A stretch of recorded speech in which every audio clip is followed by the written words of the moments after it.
এক দেশে এক রাজা ছিল। তো সে রাজা প্রতিদিনই ঘুমায়, ঘুমানোর পরে প্রতিদিনের মতন ঘুমাচ্ছে আর কি। একদিন তার একটু ঘুম স্পেশাল, মানে ঘুমাইছে, ঘুমানোর পরে সে একটা স্বপ্ন দেখে, বুঝলেন? সে একটা স্বপ্ন দেখে। তার স্বপ্নটা হচ্ছে সে ঘুমাইছে,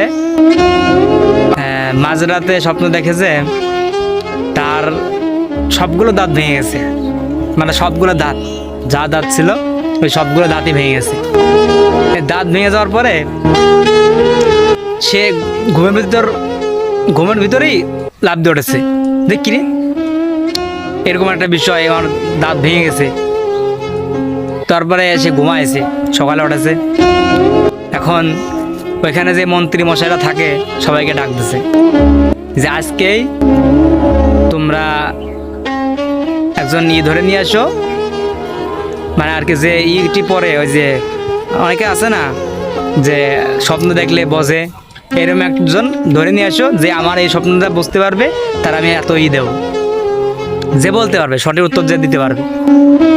তারপরে রাজামশাইয়ের কথা মতন আপনার যারা ছিল, সেনাপতিরা ছিল, তারা একজনকে ধরে নিয়ে আসে। ধরে নিয়ে আসার পরে তারা একজনকে নিয়ে আসছে আর কি। নিয়ে আসার পরে এখন সবাই ডাকছে, ডাকার পরে বলতেছে যে আমি এই স্বপ্ন দেখছি, স্বপ্নের ভিতর আমার দাঁত ভেঙে গেছে, এই স্বপ্নের উত্তর কি হবে? তখন ওই ব্যক্তি বলছে যে রাজামশাই, আপনি খুব দ্রুত মারা যাবেন না, আপনি বেঁচে থাকবেন, আপনি বেঁচে থাকবেন, আপনার যারা সেনাপতি যারা আছে, আশপাশের লোকজন আছে, সবাই দ্রুত মারা যাবে, এরকম বলছে। রাজামশাই শোনার সাথে সাথেই রাগ হয়ে গেছে। সেনাপতি বলছে যে একে এখনই করো, জবাই দিয়ে দাও। দেওয়ার পরে সেই মনে করেন যে জবাই দিয়ে দিচ্ছে। পরে আরেকজন ডাকতে বলছে যে আরেকজনে ডাকো। পরে সেনাপতিরা আবার গেছে এলাকায় খুঁজতে, যাওয়ার পরে সেনাপতিরা আবার আরেকজনকে ডাকছে, ডেকে নিয়ে আসছে। তখন এই সেনাপতি, মানে যে যাকে ডাকছে সে আসছে রাজার কাছে। আসার পরে সেনাপতি সবাই ডাকছে, এখন কি উত্তর দেবে শোনার জন্য। সে তো একজনকে কেবল ই করছে, আবার সে কি উত্তর দেয়, মানে সবাই আতঙ্কে আছে। পরে যখন বলছে যে রাজামশাই, সে বলছে মানে উচ্চ স্বরে বলছে, তো রাজামশাই বলছে রাজামশাই ব্যাপারটা হচ্ছে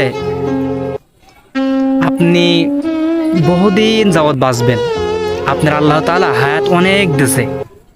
সুন্দর করে বোঝাইছে, আল্লাহ তাআলা আপনার হায়াত অনেক দিয়েছে, আপনি অনেক দিন বাঁচবেন। এই কথা শোনার পরে রাজামশাই একটু খুশি হয়েছে। আর আপনার আশেপাশে যারা আছে তারা খুব দ্রুত মারা যাবে, মানে তারা মারা যাবে, এরকম বলছে, মানে নরম সুন্দর কণ্ঠে। কথা কিন্তু সেমই, একই কথা, কিন্তু বলা পার্থক্য, মানে গুছিয়ে বলা আর সুন্দর করে বলা। সে বলছে সেম এক কথাই একই বলছে, কিন্তু সে বলছে কি রাগের কণ্ঠে, অনেক উচ্চ স্বরে বলছে। রাজামশাই শুনে খুব খুশি হয়েছে।